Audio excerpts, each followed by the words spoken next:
Sërish thonë Zoja Hasani, jemi sërish, nuk ka problem. Atëherë, çfarë ndodhi pasi kryen kontrollin, shohin që të largohen, nëse mund të na tregoni çfarë ka ndodhur pas kësaj?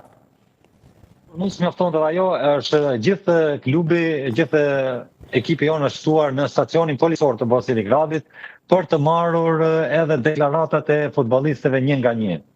Me pretekstin e tyre se kemi bërë nxitje, kemi bërë shifone ndikrenare, gjë që nuk ka ndodhur ajo në terren, mirë po me të parë gabimin që kanë bërë policia, ata dëshironin ta justifikonin edhe vetën pak edhe sigur ta zmadhonin këtë incident në favor të tyre, por e gjithë kjo nuk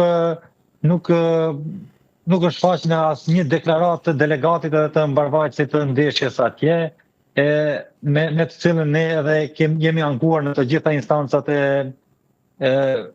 njerë të Federatës së Futbollit të Serbisë, por më pas pritet që të vazhdojmë ato edhe në instancat më të larta të UEFA-s e FIFA-s. E kuptoj, por çfarë ju kanë thënë përfaqësuesi e Federatës Serbe të Futbollit, ka pasur ndonjë përgjigje deri tani apo jo? Deri më tash jo, ne sot e kemi dorëzuar ankesën tonë dhe presim në çdo moment që të kemi një përgjigje nga ana tyre. Nuk është se presim ndonjë diçka.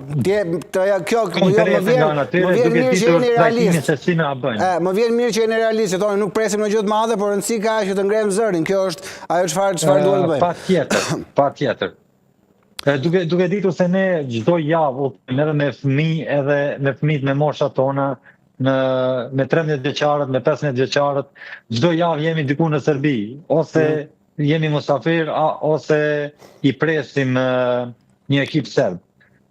Gjithmonë mundohemi të presim sa më mirë, duke ditur se ta ndrojmë trajtimin kur ne vetëm se shohim të ata, por duket se në qëllimi i tyre është gjithmonë të